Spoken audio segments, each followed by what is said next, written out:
Hey, welcome to the New Slang podcast. This is episode 8, 7, 8, something like that. I'm Thomas Mooney, editor-in-chief of New Slang here in Lubbock.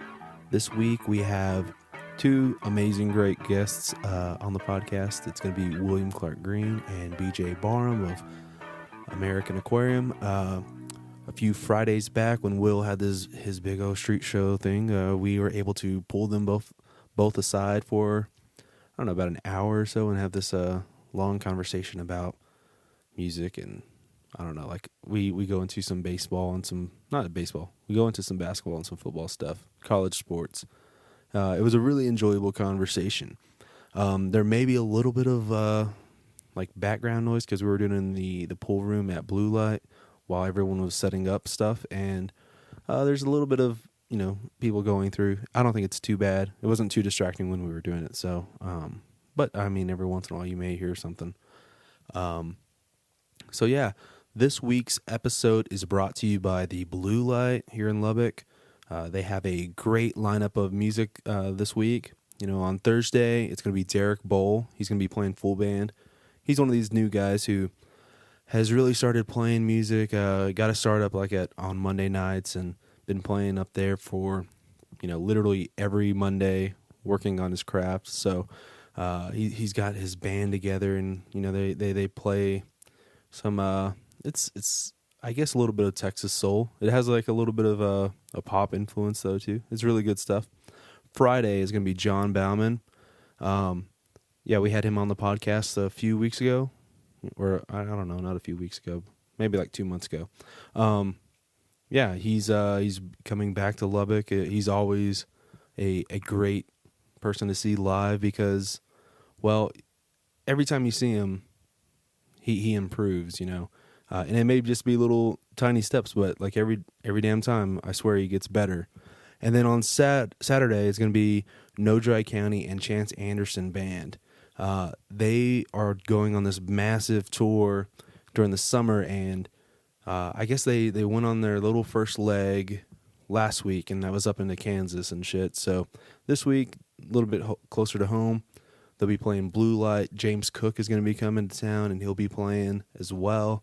And then on Sunday, which I guess Sundays are going to now be a thing at Blue Light on the patio, Cody West will be coming into town, and he'll be playing on Sunday.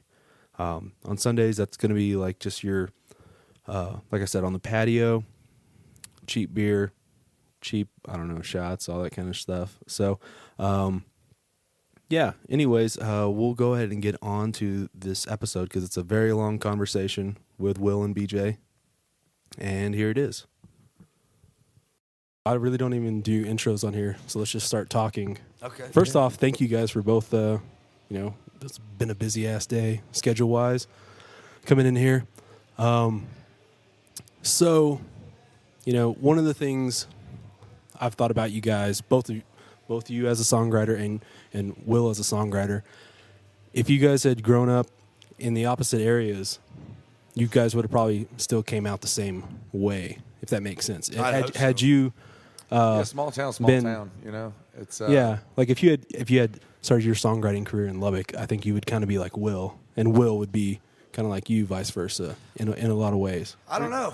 It's kind of hard to. I know that, you know, you're from the land of Ryan Adams, right? Yeah, He's from North Carolina, yeah, right? he's from Raleigh. He is from Raleigh? Yeah. And so, yeah, I feel like that would definitely, I definitely feel like you're more influenced like that, and I'm definitely more influenced by the Pat Greens and more of the Texas For sure. country stuff. I think, you know, it kind of the same path, like small town growing up. We went to the state tech school. There's no North Carolina Tech. There's NC State University, and that's like the agricultural tech school. Mm-hmm. And, you know, started writing songs in college just to mimic the people that came before me, which was Ryan Adams. If I grew up here, I'd have been fully engrossed in the Texas scene. And it's just, you know, Texas has a funny way of just supporting songs. And so I think if Will had grew up in Raleigh, he'd have found his way to Texas, because literally I had to play every other state that told me to go fuck myself, you know. So, see, that's what our problem is. We started in Texas, and now all these other states are telling me to go fuck myself. it's a humbling feeling, man. Back. But I feel like, I mean, I don't know how BJ's stand on this, but what got me writing initially was just depression, I feel like. I mean, that was what it was for me. It was a way to cope with that. I had a brother that turned to drugs and didn't find guitar. I found guitar, and it was, thinking back to when you're going through those young stages, 8th, 9th grade, puberty, and a lot of questions and weird stuff going on. And I was definitely, I don't know when I flipped the switch. I'm definitely not anymore. But back then, I think depression was a big part of writing, and it was a release more than anything. And I don't know if that was the case with you or not, but I turned to songs and drugs. I tried to, same place. It was, I joke with people, I'd ended up killing myself if I didn't write songs. I think I'd be somewhere close to that. It was one of those things where, like, it was the only way that I could get rid of, like, the excess amount of emotion. It was like, and it was looking back, it was just stupid, dumb kid stuff, like high school girlfriend broke up with me, that kind of stuff. But at that point in time, it was like the most devastating thing in the world. And it was like, you don't call me back right now, I'm gonna go out driving and I'm drunk and you don't want this. Answer your phone. So it's one of those things where I started writing songs, and songs helped me cope with it. And then it turns out that the songs that I wrote about a very, very specific personal spot in my life resonated with other people. Yeah. And a couple of my friends told me my songs didn't suck, so I went to an open mic night, and the people at the open mic night told me my songs didn't suck, and so on and so forth. And then you start taking it around the state, and then you started taking it interstate, and it's looking back, it's still the way I cope with emotions. It's just I'm not as sad and depressed anymore. But any kind of emotion I have these days, whether it's doubting what I'm doing, whether or not I picked the right career, or whether or not the boys are pissing me off, or whether or not my wife's answering the phone, I still write from a very deep place of emotion. It's just, it's how I cope with it. I think that's how any artist, that's where they funnel that kind of excess emotion. Yeah. A lot of your songs, you're writing by yourself, right? It's I've never done a co-write. Yeah. I'm not good at it. I think I'm too egotistical to do co-writes because I think my way's right. I've tried to sit down and do a couple of them. It's just it doesn't. The boxing machine here in the bar is playing some jams.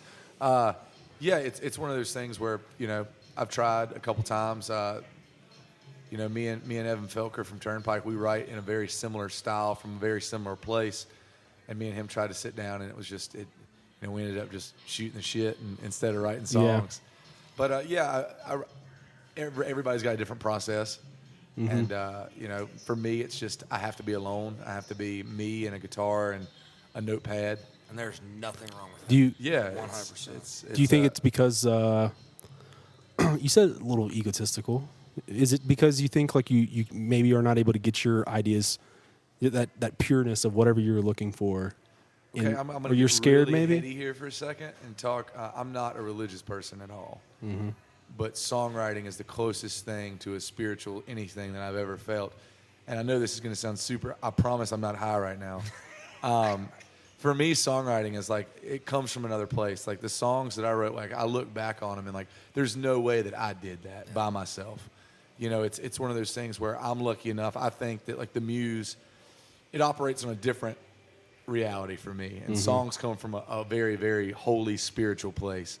And for me, every time I get to write a song, or every time I get a lyric that I get to write a song around, it's a whole opening up between me and that really great place and me being able to pluck something from it and bring it down here to where I am and just take credit for it. Yeah. Like, the stuff that I write, like, on a very spiritual level, that's the only kind of, like, songwriting is my religion. And for me, I have to be in that very all-by-myself place.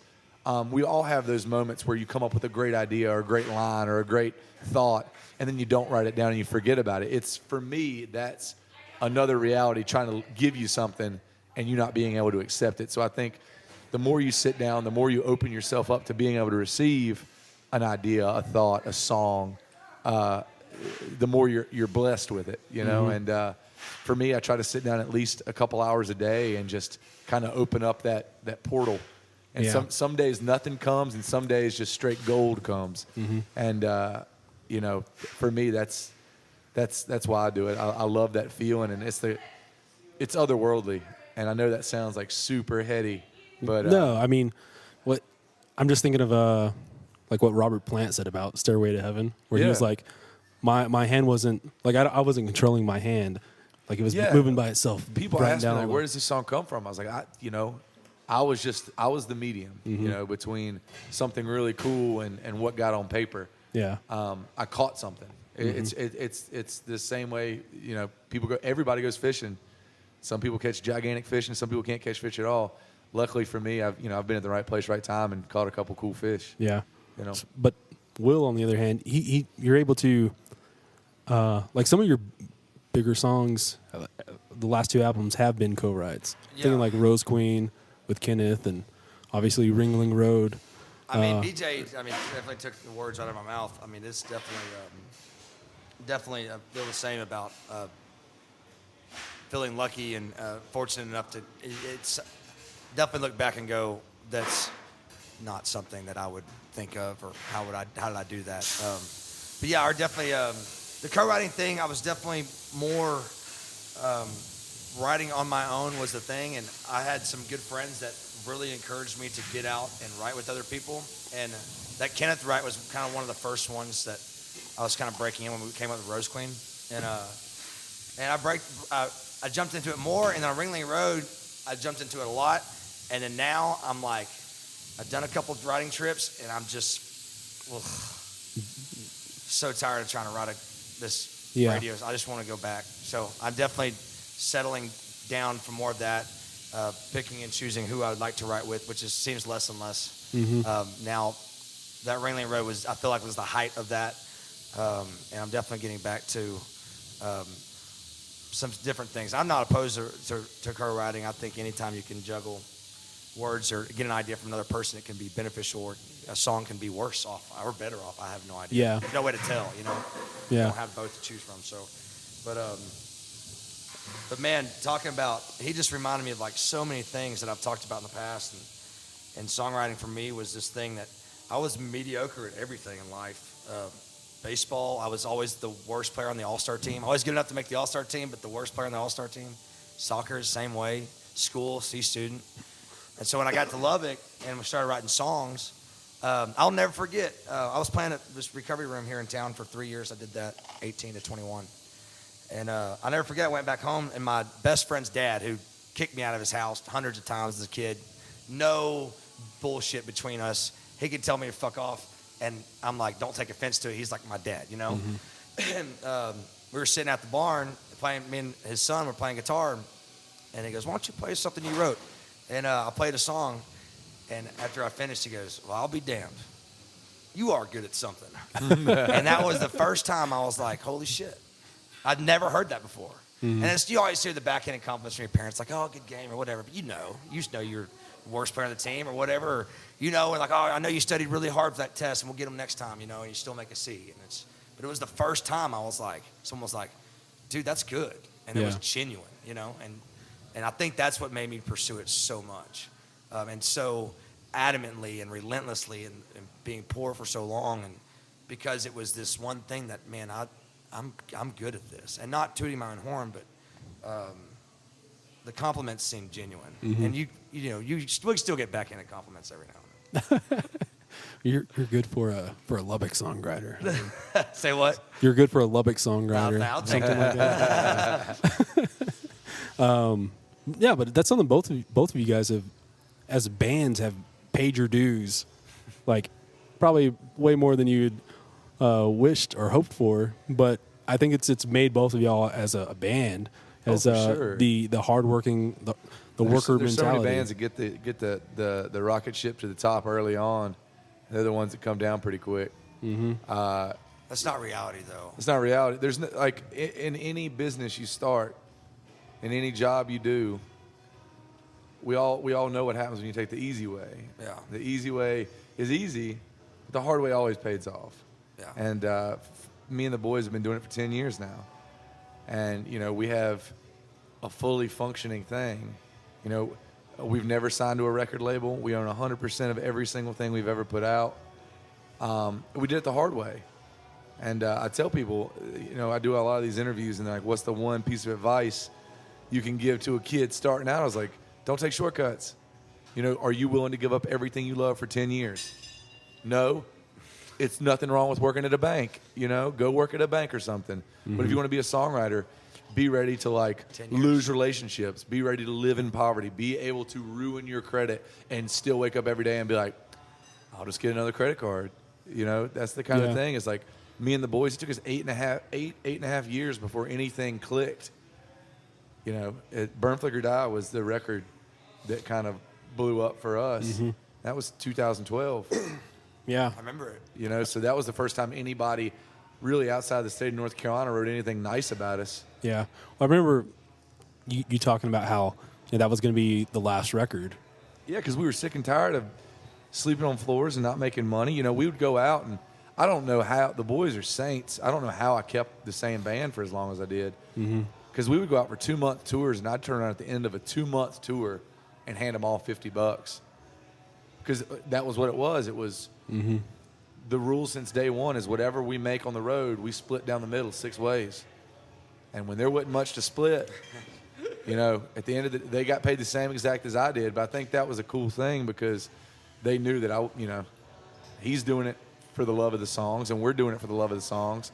And now that, we're still small potatoes in the national scheme of things, but we're making a living playing music. We all pay our bills on time. We all have moderately good credit these days, and it's all because songs. Yeah. And it's a lot easier to play in a band and be happy in a band when when you can afford to eat, and if you every now and then go to Applebee's or something and get you a combo meal or something, get you the ribs and the steak. That's always nice. But yeah. It's hard work is hard work. And, the local plumbing guy, whoever the local big plumber is in the Yellow Pages, the reason he got the full ad in the Yellow Pages is because he worked his ass off for 20 years and became the best at what he does. Songwriting's no different. You gotta pay your dues. It's a war of attrition. And if you're good enough and you can stick around long enough, you'll have a chance for people to hear you. And it's not rocket science. Yeah. Okay, so hypothetically, you guys are just playing acoustic solo shows, and you had to do an album of your choice from start to finish. What record would you play all the way through? Like, you're obviously First you Night, playing. Heart of Stone. Can you get a little bit more? Chris Knight, Heart of Stone for me. Yeah. I've actually wanted to do. I'm going to try to do a Chris Knight cover album this year or next year. That's a goal of mine. It is what I listen to every damn day. I just love it, love it, love it, love it. And that record especially. I don't know what it is about it.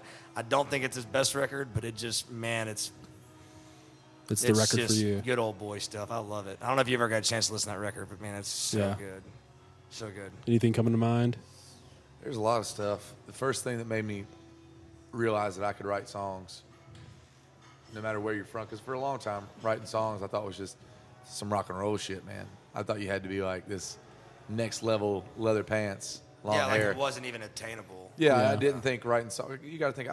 I grew up in a place where Reidsville, North Carolina, there's no music venues. There's nothing. So like for me, if going to a show was going to see an amphitheater show or going to see a Coliseum show, like whoever I heard on the radio, if you weren't on the radio, you couldn't play shows. Right. Yeah. That was like going to college completely blew my mind because I was like, wait a minute, you have bars that you just hire people to play random songs in? Yeah. That's what for me though, it'd be Ryan Adams' Heartbreaker. Yeah. That was the song. That was the record that like I listened to and said, that kid's from Raleigh, North Carolina. Yeah. And he can do it. If he can do that, I can do that. And I think that's a really big realization for young songwriters to get is I will never forget whenever we came out with our first record, Dangerous Man, which first record is, I'm actually really proud of our first record, Dangerous Man, for where I was at that point in time. But I remember Josh was just starting to become really successful with his record, Scapegoat, and he was selling out venues all over. And we listened, we came up here to listen to the record, to Blue Light, and I played it for everybody, had a listening party. And Josh came, and he came up to me, and he goes, man, he was like, I wish my record sounded that good, because it doesn't. And I was like, and that clicked. I was like, man, it's like knowing that it's obtainable. Because when we first started writing songs, I was writing songs, started 8th grade, and I was writing just right. And it was, playing Blue Light on a Thursday night was a goal that I didn't think something that was unreachable. Like I wasn't even good enough, or what was the lack of confidence. But then that realization of like, wait, I think I can do this, and I need to try it and then see where this goes. And then having that proof when Josh said, man, like, you know, that was like, I was like, holy shit. I should give up 10 years of my life and try to do this. And it's so funny you said like everything that I've wanted to say except better, BJ. And Wade told me, he said, 10 years, you have to ask him what it took. And I was expecting 2 or 3 years, you know, 2 or 3 years of my life, be 27. Okay, if it doesn't work out, then I'm still good. But he's like, no, 10 years. And I was like, what? He goes, yeah, 10 years of your life. And this is your 8. Yeah, I told my mom all the time, I was like, I'll give me until I'm 25 years old. And if I'm 25 and I hadn't made it, I'll stop. And so then I was like 26. Just give me till I'm 26. Give me till I'm 27. Give me till I'm 28. And, you know, it's still. And the last record thing, like this is the last. This will probably be the last one. And I've said that. I can't tell you how many. I've said it 5 times. Yeah, it's one of those things where it's funny, like learning that there's a middle ground. Learning that there's not just like, I'm not a songwriter and I'm a rock star. Learning that there's somewhere in the middle where you can like make a living and have a family and still just like not be on the radio. Yeah. In that first episode with Evan and RC, we talked about that. Was like, when's the first time you realized that there was middle ground? And, you know, I can't remember what their answers were, like as far as, but I think it was something. I had more than $1,000 in my checking account. Blew my mind. I was like, "What?" Well, the first time for them, like seeing somebody who was like at a, you know, in a college town, and seeing somebody that was like just like them, you know, and were able to, you know, that they weren't Alan Jackson or George Strait, you know, that's kind of how I was growing up. It was always just when you made it, you made it on the, you know, 4 tour buses and, you know, that's documentaries. Funny. I didn't even have a personal checking account until 2 years ago. Everything I did had to be a band expense. So I spent a lot of time I was on the road all the time. Whether I was meeting with someone or doing something. If I wanted to eat, I better be eating with someone in the music business. Yeah. It was all like, and that was 2 years ago. Did I abuse it a little bit? Maybe a little bit. Had some hot bar tabs. But it's crazy. The whole possibility thing of it, I remember that being a huge realization of like not thinking it was an obtainable goal. And then when I realized like, man, wait, like, yeah, this is, you know, and I think that was, for me, it was a confidence thing. I never really had much in anything because I wasn't really good at anything. Except I think one year I was really good at BMX. And then the kids got older and I got whooped. But yeah, I think that's a really important thing for psyche on a young songwriter is man, you can totally make it. And it's not that difficult if you persistent at it and you dedicate yourself to it. And that's what the last 8 years have been to me, and that's what the last 10 years have been for y'all. And they are the hardest working damn band I've ever seen in my life. We went on one run, what was it, 14 days? And I texted you, and I was remember like, you texted me, how do you do this? I was like, fuck this shit. Fuck everybody. Yeah, it's... And they work so hard, man. I have so much respect and for these guys, man. American Aquarium, they're just they're doing it the way you're supposed to do it, and they're working their tails off, and they're seeing success at it. So it's good to see. Yeah, so much of what you guys wrote about or are writing about is these the strain on relationships, whether it be strain on family, just you and the band. You just everyone in your life. There's a strain whenever you become a songwriter, and it does come out in a lot of the songs that you guys have put out the last couple of records each. Do you think like that? Like what's the reaction whenever you write something about, say, like your parents or a line about your parents or an ex-girlfriend or something like that? What's the reaction that you typically get from them, if anything? My parents kind of have a running joke, like, just don't tell too many stories at Thanksgiving because BJ's going to write a song about it, you know? It's one of those, my parents understand that, like, my entire life is, like, completely fair game. Like, I'm very vocal about and they should have been. Like, my parents weren't supportive. You know, when your kid comes to you and says, hey, Mom, Dad, I'm going to drop out of college. and I'm going to play music. Would never want my kid to do this. Yeah, and like my mom's first question was like, "What do you think you're going to be a rock star? Like, what are you doing? Go to school, you know?" And they understand that. And so like when I write about my parents, like my mom hears it and she's like, "Well, I wasn't that bad, you know." Or an ex-girlfriend, you know, ex-girlfriends hate me, you know. I've made entire records about ex-girlfriends. Luckily, I've been with the same gal for 5 years, so I ended up marrying her. So Yeah. it's all unicorns and rainbows from here on out. But you know, it's fair game. And I've warned people, like there's girls that have dated me, and you know, we've had the breakup conversation. We're like, yeah, you know, we're just growing apart. And the last words are like, please don't write a mean song about me. And I'm like, I can't promise anything. But yeah, it's, you know, number one rule in songwriting is write what you know. Yeah. And so a lot of people are like, man, you write about being on the road a lot. I was like, because I'm on the road a lot. Mm-hmm. And I was like, I try to find these correlations between my life and the average person's life. And, you know, just because I'm talking about being on the road, it's not about just being on the road. It's a struggle. It's a daily struggle. And everybody has daily struggle. So when you can relate your daily struggle to someone else's daily struggle, it makes, when you can connect. That's all songwriting is. Yeah. A good song is a song that connects. A bad song is something that nobody gets. Good songs connect to people. And I know that every single one of my songs is about very specific points in my life, yet there's other people that I watch cry during songs because it resonates with them for a completely different reason probably. And it's a cool thing when an emotion that you had 8 years ago can just punch just a big hoss motherfucker in the throat and watch a dude cry. That's a great feeling. You know, especially out in West Texas, you know, because some of these corn-fed boys, they're rough and tough, but you got a couple songs in them, and they're just they're teddy bears. Yeah. I think the first time, I'll never forget. I was in the kitchen with my dad after Rose Queen came out, and there's a song in there called "Welcome to the Family," and it is blunt and to the point. And he was kind of talking. He's been real short. I asked him, I said, about the album or something. It was on subject. And I was like, is there something wrong? And he looked me in the eye. And my dad's a really nice guy, but when he means it, he bows up, and it's you don't be spreading our family business to other people. And I was like, it took me for a second, and I was like, holy shit. He thinks that I'm trying to make money off our hardships. And it's not the case at all. And I had to explain it to him that this is not me bastardizing what we're going through or what we are as a family. This is just what I do, and I can't explain it. And back to PJ, when he says a song, break up with a girlfriend, not to write. I mean, song, the way I write is it's an emotion at a time, and my emotion can change in an hour or two or a week or a day or a month.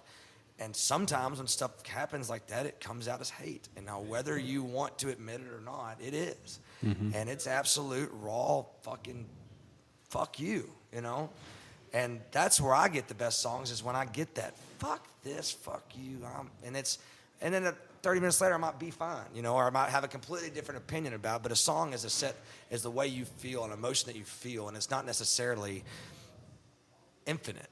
I mean, it has an expiration date, and there can be forgiveness, and there can be a place. And I think childish songs are amazing because those are my favorite types to write, because it allows me to be this selfish, narcissistic asshole that I'm just not in real life. Yeah. You know? Well, I might be some of those things sometimes. A lot of people like to think that, you know, once you turn 21 or something like that, you just become a rational person.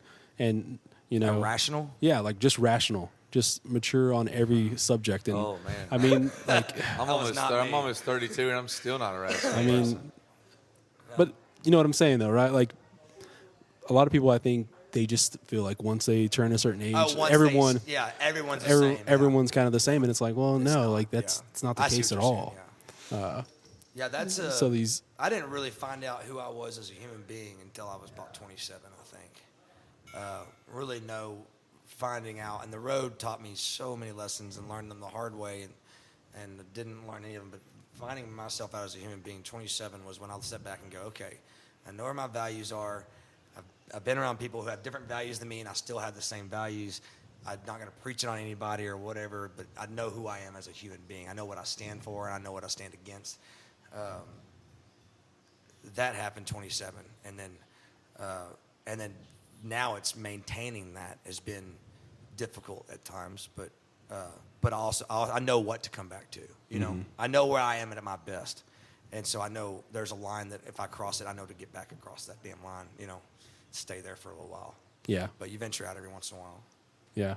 What is there any songs that you guys wish, like, is there a BJ song that you wish you wrote? Vice versa? Is there like You want to talk about a visceral song? That's one of the visceral Man, ones. that is right up my alley, man. Just in your face, blunt, fuck you. That Yeah, is a my lot of type people ask song. me, like, you know, you still feel that way about her? I was like, that was 10 years ago. Of course I don't feel that way about her. Yeah. She's married. She's got kids. I mean, like, that was a time and place. That was she left me, you know. And you ain't got much to bitch about now. Your wife is beautiful. my wife's Got a little crush on her. She's a knockout, man. Every time I see Will, he's like, so, like, your wife got a sister or anything? Like, you think you should introduce me? But, no, it's one of those things where, you know, I wrote that song only because we were at a show, and my ex showed up at a show with another guy. And I went into the green room while the opening band was on, and I wrote that song. And I came out for the encore, and I played it for her, and I called her out. I said, I wrote this for you. And I played it on the acoustic guitar, and somebody got a damn YouTube video of it, and it just spread. And then people started requesting it at shows. And I tried to tell you, I was like, this isn't a song. Like, this is just like an emotion. This is a time and place. It's a snapshot of, like, just being. Imagine if your ex showed up with somebody else at your work and was just kind of laughing at you, like making fun of you. It's like, I'm going to have the last laugh on that. Like, you know, me being the guy I am, like, I get the last word in on that kind of stuff. And it's like the Jack White quote. Yeah. I can't remember exactly what it is, but it's something like, don't ever date a songwriter because he'll put you in a song. Yeah, it's one of those things, and I wrote it, and it turned out to be like the song that the most people connected with because it's such a visceral, raw, human emotion. It's like, I don't care who you are, unless you've lived this perfect life, you've had a moment of screw her or screw him, you know, like, I'm better than you. Like, you don't deserve to treat me like shit. You know, I hope that he makes you feel this way. Yeah. And you know, that song is just, you know, 10 years later, that's a song that when we play it, you know, you'll see the most timid people just up front, Dude, just fucking fist pumping, so awesome. and just they get into it. And you know, for me, the first song that I ever got to hear of Will's was I'll never forget it. We were on tour with Jason Boland and the Stragglers, and we were in Lubbock at the Wild West. The Wild West. Or is that what it is? Yeah. Or is it Midnight Rodeo or Wild West? It's Wild West here. Yeah. We were at the Wild West, and we were setting up, and I guess the sound guy was playing like a Lubbock mix, and you know, we were from North Carolina, so we didn't know anybody, and then the song "She Likes the Beatles" came on, and it got to that chorus, and I was like, "Who the hell is this?" Like, oh, it's like some kid from here. And I was like, "Oh, that stuff's that's really good." And for a while there, I played that song. That was on like a mix, back when people had mixes, you know, before Spotify. But yeah, I remember that was one of my first. But you know, all I knew of Texas was the stuff that like the Randys, the Wades, you know, hearing that and being like, I don't know who this guy is, but I like this song. Yeah. And that was, you know, like I said, it was just some lucky. That one did it for us for sure. That was the penny in the bucket, the drop in the bucket, whatever the fuck you call it. I don't know, I feel like I'm on Trailer Park Boys right now.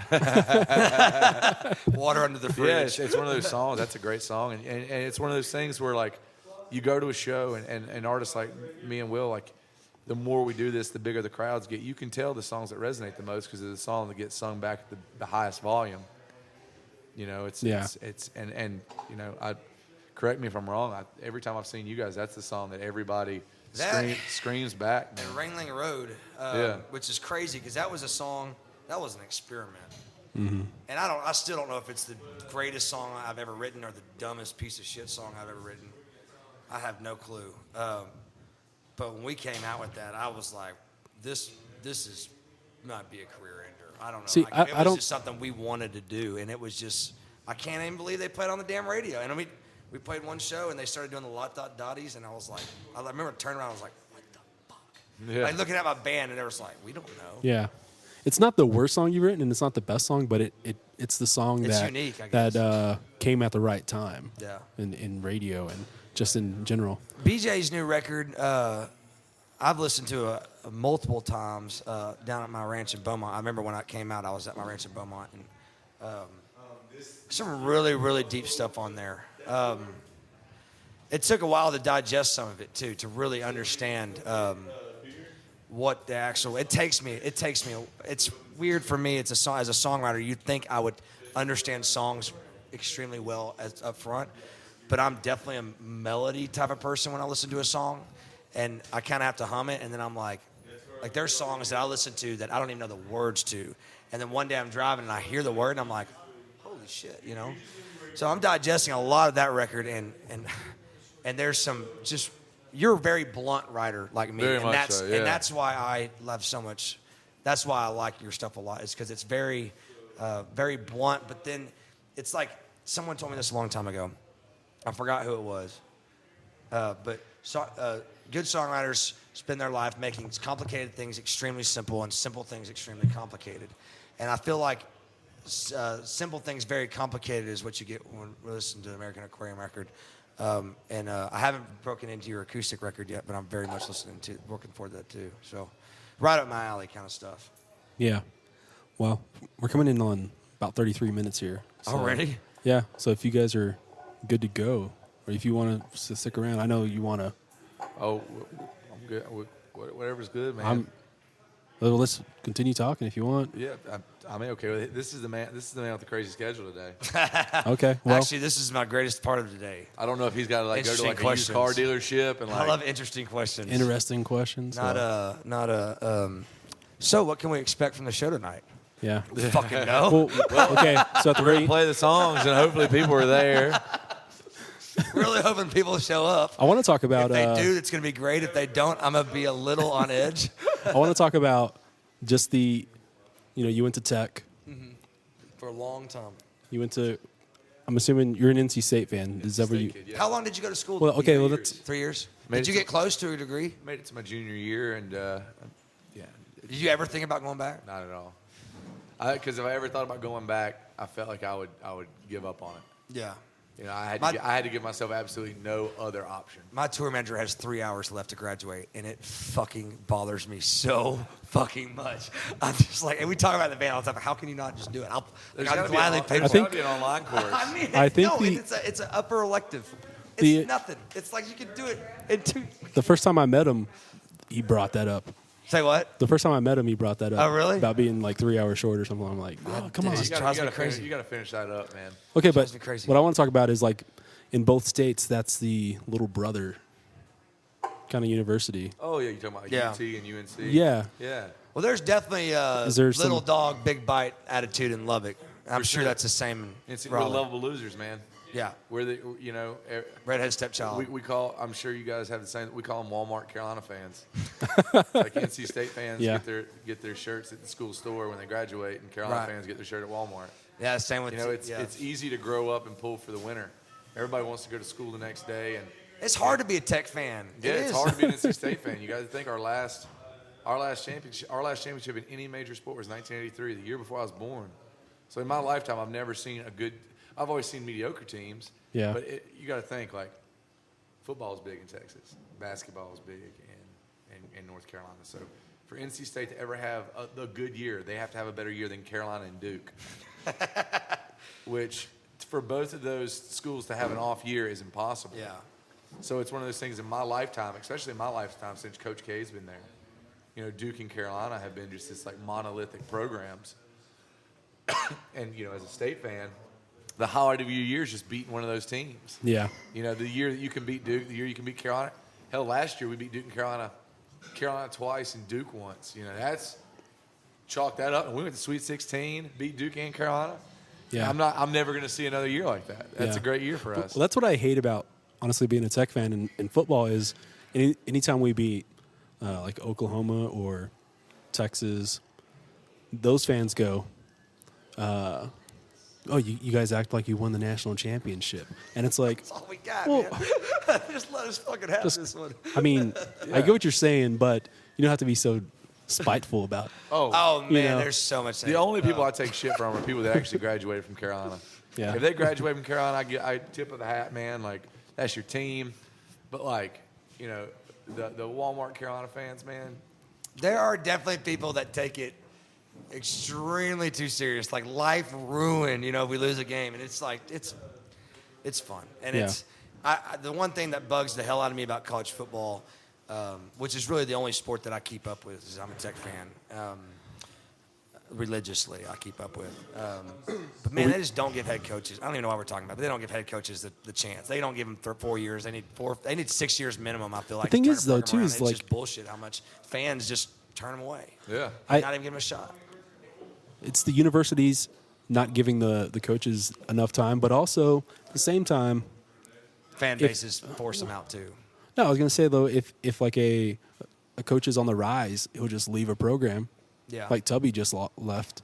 Yeah, but we weren't necessarily upset about that. Yeah, but I'm just saying though, it's like Tubby Smith just left, and I mean, it's the same kind of thing. Oh, And they're- Tubby Smith, not Tuberville. Yeah. No, Tubby. Yeah, Yeah. Tubby Smith of. Yeah, I thought you the were head- talking about Tuberville. Yeah, we were not happy about Yeah, well, both of them, I guess they tubbed out. Tuberville, we were kind of like, Oh, of course, no, of course. But did you watch the championship game, the basketball? Basketball? Oh, yeah. Just How smile all over happy my were face. you? As soon as Marcus Page hit that three and tied it up with like 4 seconds left, I was like, we were in Kansas City in a place in my lifetime, Carolina's never lost a championship. Yeah. If they make it to the championship game, Carolina wins. Like they're that team, and they made it to the championship this year, and I was like, fuck. They're going to win another one, and I'm going to have to hear about it. And all these shitty Carolina fans that didn't even go to school there are going to flood my Facebook feed with nonsense. And then kid comes down and just buries it. And then I got to talk shit because Villanova won, and the last team that beat Villanova in the tournament was State last year. State was a 7 seed. Villanova was a number 1 seed, and State knocked them out to go to the Sweet 16. So I gave all my Carolina fans, I was like, man, State beat them by 10 points last year, the same exact team. Like, they beat Villanova last year. I was like, why couldn't y'all hand them in the championship game? So, it's, you know, State fans, we find silver linings in anything, man. And a Carolina loss, to me, is almost as good as a State win. Any day. You're a spiteful fan. I'm a spiteful piece of shit. That's how I felt about A&M. No offense. And I love Aggies. They're There's like so my much favorite anger people. that is like just welled up over the years in me, and like State's that team that, you know, will be up by 30 with like 2 seconds left and somehow find a way, like an improbable way to lose. You know, like I've been to so many games where, like, you know, literally at halftime I went to a game at Cameron. We were up by Duke. We were up 32 points at halftime and we lost by 15.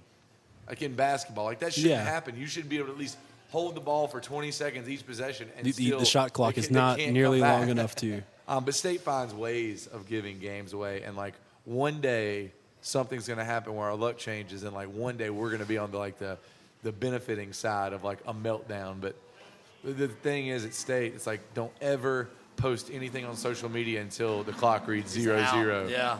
Because like if you, it's without fail. If there's a fan that I see on Facebook that posts like, "Oh my God, we're actually going to do this," we'll like completely melt down. You know, and but it's for me, that's part of it. You know, you don't meet a State fan that didn't go to State.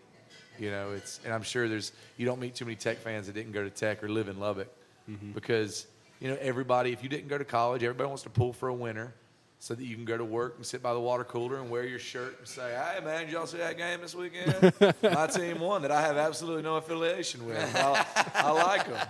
You know, it's just as creepy if you were like really into a high school football team that you had nothing to do with. Like if your kid didn't go to high school and you just showed up at the games and were like, "Man, we're like the state championship like last 5 years, man. I didn't go to this school. None of my kids went to this school, but I bleed this high school football team." That's as creepy as people that pull for college football teams and they didn't. It's not their alma mater. Like, it's just weird to me. Go pull for a professional team. Be a Cowboys fan, man. You know, be a Panthers fan. You know, the Panthers were good Are this you year. a Panthers fan? I have pictures of me from 1995 where I had the inaugural shirt on. Man, I've been Wow. Was it 1995? Man, it seems like it was not that long ago. 1995 was our first year, and Y'all are terrible. You and Steph Curry. Yeah, we been were bad. Yeah, y'all Lifelong. are awful. we went to the fans. Super Bowl this year. Yeah. We almost had an undefeated year, and we lost one game this year. I can't tell if I love Cam Newton or if I hate I love him. I loved him at Auburn because like I hate teams that people just I hate bandwagon teams. I hate the Front Boston runners. Red Sox. I hate the New York Yankees. I hate the Dallas Cowboys. I always root for the underdog. I hate any team that like just like has national appeal because they're winners and they're the Patriots and I like Cam Newton because like when he was at Auburn like they were playing Alabama. And Alabama's that team that, like, there's people in North Carolina that are like, man, roll Tide. I'm like, what are you talking about? Like, you're in the state of North Carolina. And, I like Cam Newton. He's a cocky dude. But, when you're that good, you can be cocky all you want to, man. Yeah. You can dab all over the place when you're winning that many games in a row, But Carolina was good. The Panthers were good this year. And that's what professional sports are for, is for people like the Joe Schmo that didn't go to college. Like, go pull for a professional team. When it comes to college, I take my college sports very serious. Like the first thing I ask somebody, as a Tech fan and as we put a lot of money into going to school at Tech, which I'm sure you did at NC, and it's one of those things that, man, we take a lot of pride for all those failed classes I took and all the parking fines I had and all the fucking my God, summer school. I every go fucking to summer. the games anytime I'm home. I got football games, basketball games. I'm at any game I can be at. And every year, my wife, she hates football. I've seen those pictures. Absolutely. My wife literally has a shirt that just says, I'm married into this, and it's got a wolf on it. And, but she's not a bandwagon fan, at least, Yeah, she's not a bandwagon fan. But she every year, she goes to the bowl game with me. Yeah. When State goes to a bowl, like we've been to Tampa, we go to Charlotte. We go anywhere State plays in the bowl game, she lets me have that one night where she dresses up in red and goes to see the game with me. So she's a good sport about it. But she hates sports. She doesn't get it. Yeah. She puts up with basketball because it's only like an hour and a half of her time. Football games are a commitment. That's like 4 hours, and I've got to buy at least 2 meals for her to keep her quiet. Yeah. Well. That was pretty off subject. Yeah, I mean, talking just But college awesome. sports. I've had a blast. Yeah. I've had so many terrible interviews lately. Man, they're just so unprepared. I never bitch about interviews ever, but lately I'm just like, I do, man. How many times can you? What's do we been like expect the from worst? show tonight? What's the worst interview question other than So where are you guys from? where you And from? I'll respond every time. I'm like, you didn't read our website, did you? Like literally, if you ask me any question that's in the one paragraph of our bio at the beginning of our website. Mine's got to be, what can we expect from the show tonight? It's just it's a heartless Songs. I don't even know how do you answer that correctly? I don't even know. Who are your influences? Who's your That one doesn't bug me so much, but it is a weak question. But like something that just like, I always, in those situations, I just stop talking and make them feel as awkward. Make very short answers like yes, no. If you're gonna give me underhanded questions, I'm gonna give you underhanded But answers. also people who show up to an interview unprepared with even just a basic knowledge, like, so where did you learn citing? Like, this is all like in a paragraph, all of this. And I've told one person, I said, I'm really busy right now. I think if you can go read the website and then you can call me back anytime. This is my personal number. I'll be happy to talk to you. Yeah. And they didn't call The me worst back. interview I ever had, they called us another band. What was the name of it? Oh, it was Statesboro Review. We got to a Texas radio station, and they were like, and we're back live here with Statesboro Review. And like, I was just like, we're American Aquarium. And they were like, oh. And then the whole interview, like, you can't recover from that. That was live on the air. So what can we expect from the show tonight? It was one of those things where, like, it wasn't even, like, pre-recorded, so we couldn't just, like, scrap it. It was live radio, just awkwardness. And you could tell that they just, like, we were like cattle. Like, every 20 minutes, a different band was coming in and talking to them, and, like, they just messed up. And you know, the whole time I was just staring at them, like, just anger. Like, oh, man, you don't even know who we are. You don't care who we are. Yeah. You know, and it was probably some interview that we drove like 6 hours overnight for to be there at 7 a.m. to, you know, play our one song on the radio. You know, we're going to be huge in Midland. I tell you what, man, we're going to be huge.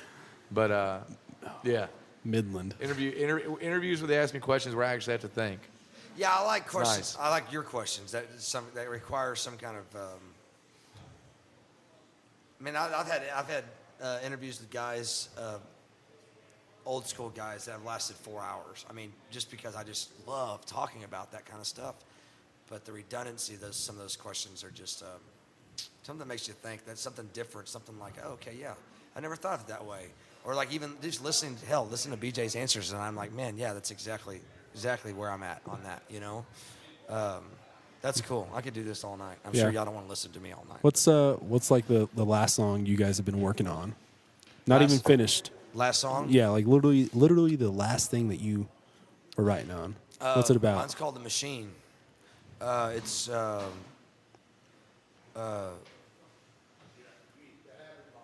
how does it go? I'll have to look it up. Roll your sleeves up, get on your knees.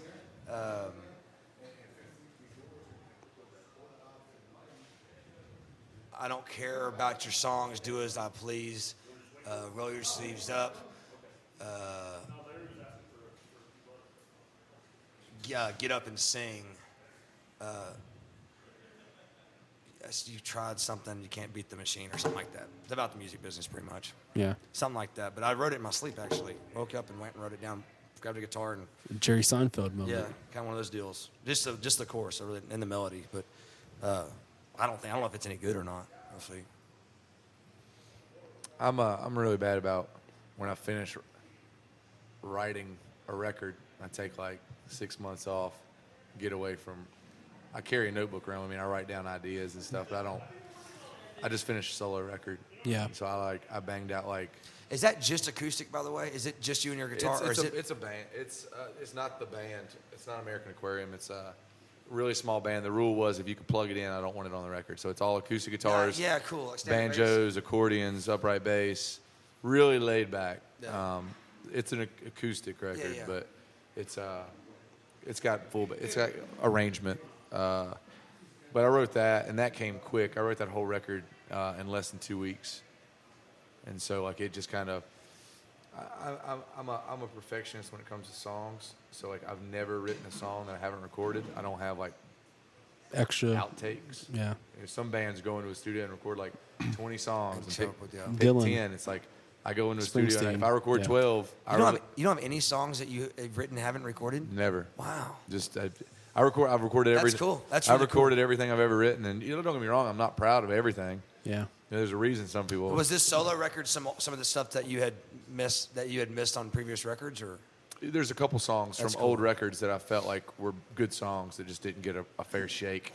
I've been wanting to do a record that's called Forgotten Songs, or Fair Shake sounds pretty cool. Yeah. You're welcome. We started like an EP series called the Secondhand Sessions, and it's where we go back as the band we are now and pick songs from early in the band's career, and we do them for fans.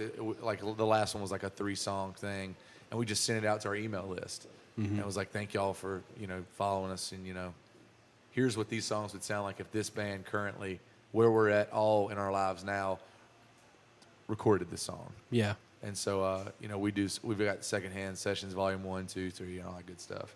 And it's like fans really dig it because they're like, I've always wondered what this band would sound like playing that song. And but the new record is, I wrote the whole song while I was in Europe on tour. We were in Belgium the night the Paris attacks happened. So we were like an hour and a half from Paris. All the roads were shut down. We were about 3 hours from getting locked down in Belgium. We made it back across into Holland and finished the tour and flew out.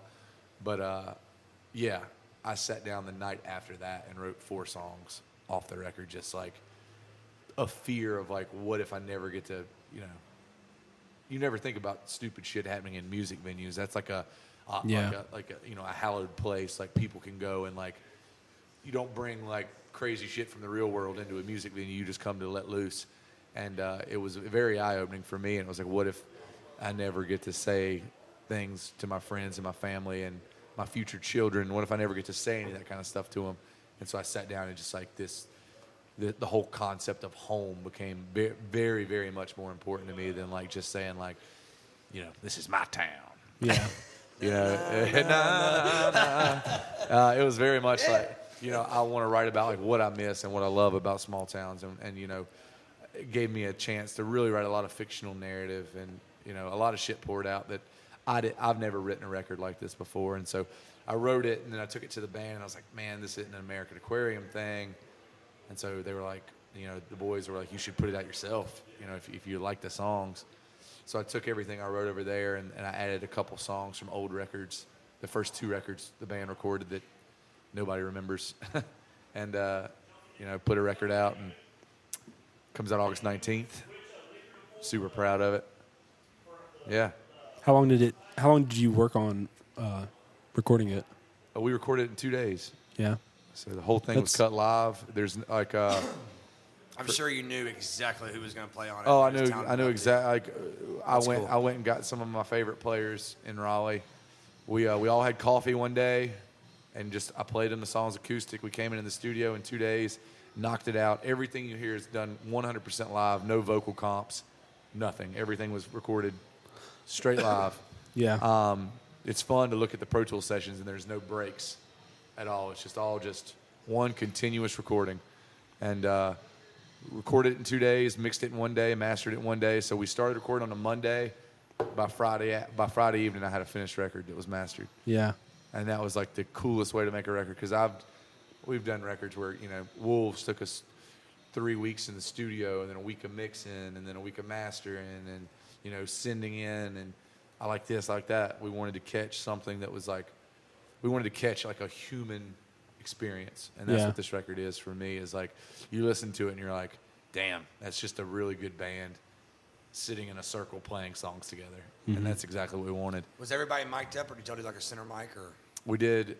Everybody was mic'd, and we were just in one big tracking room. That's cool. And so like when So there's bleed and everything, and bleed stuff. all That's over cool. the place. That's Like awesome. literally, you can go to the drums, and if you mute every other thing, you can hit the bass drum. Is it a full drum kit, or is it just snare?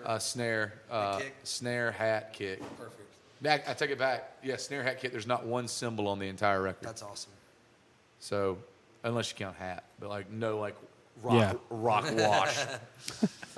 You know, so but it's a really cool record. It's like I wanted to make a record very much in the style of like Gillian Welch and David Rawlins, and just like have songs, and like so many people are like, man, I love that song, that guitar solo, and it's like I wanted a song that can stand on a song.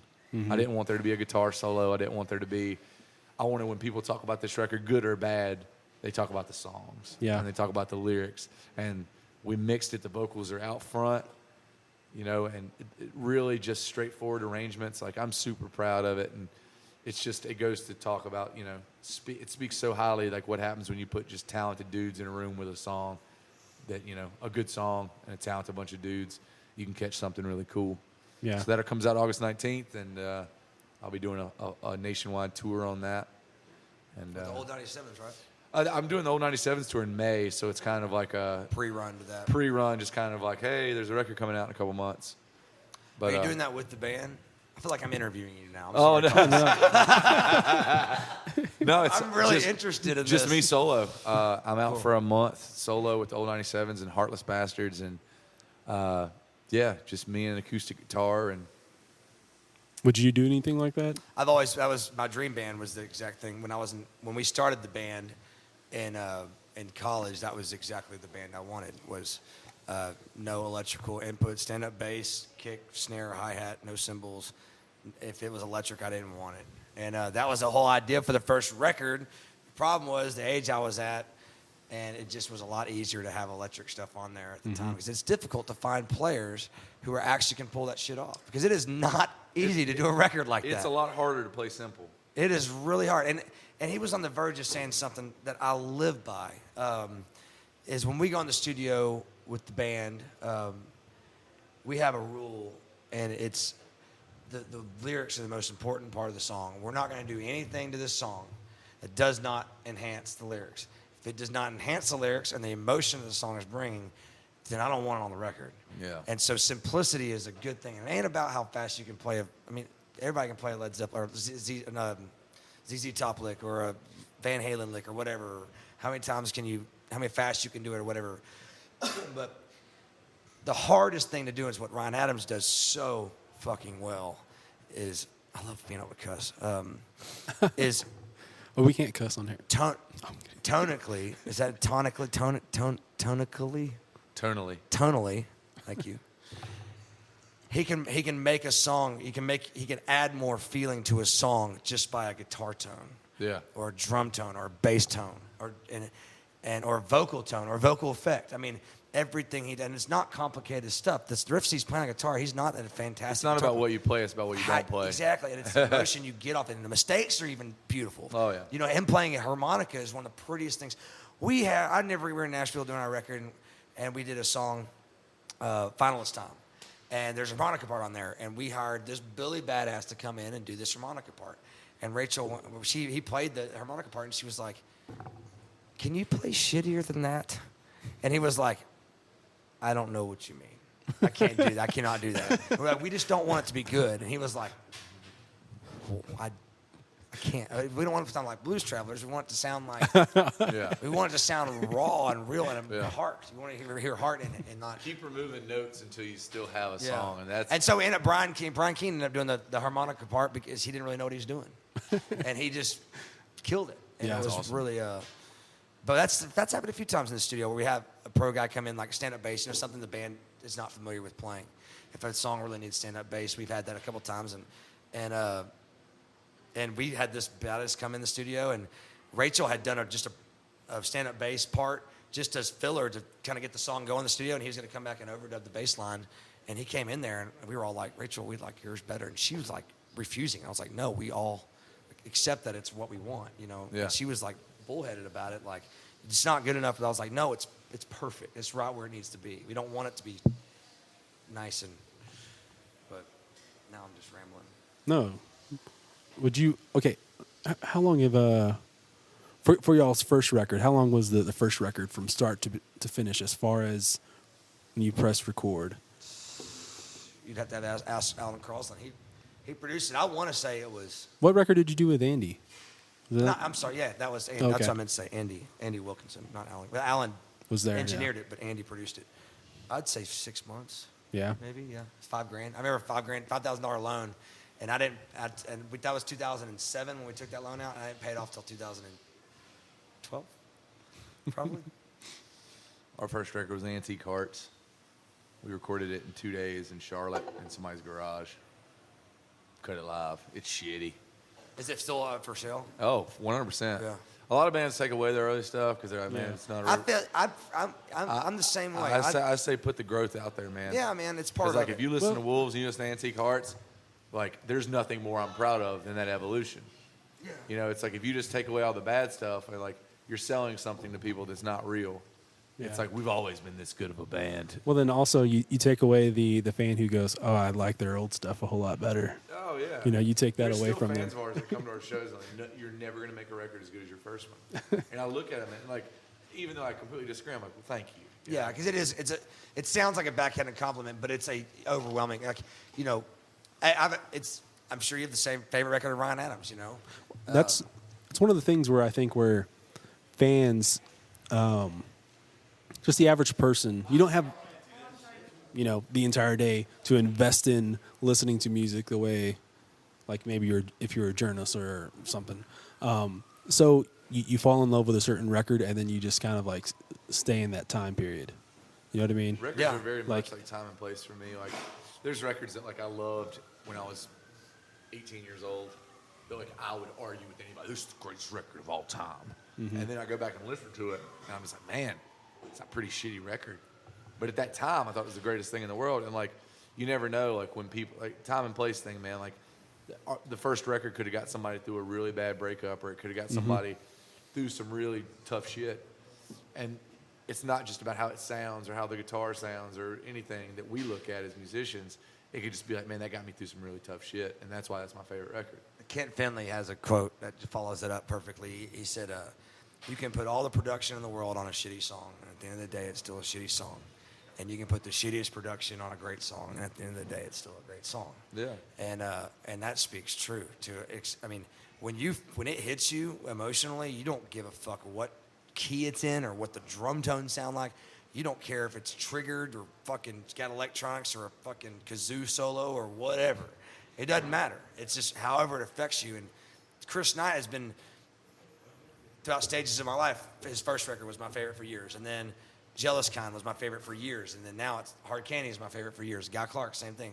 Boats to Build was a really awesome record I love. Now I'm listening to The Dark and I'm like, that record right now is hitting me. Like I've been listening to it damn near every day in my truck, you know. Mm-hmm. And but it changes. It changes with me. But if someone says, you know, you'll never beat Rose Queen or whatever, it's just it's a huge compliment. Because I would say the same thing. You know, if that record was hitting me the most at that point in time, because they don't even care when it's recorded. They don't care if it's 5 years old or 8 years old. They just heard it for the first time. It's a brand new record to them. Yeah. So. Yeah. Well, we're over an hour. I don't want to take you guys too long.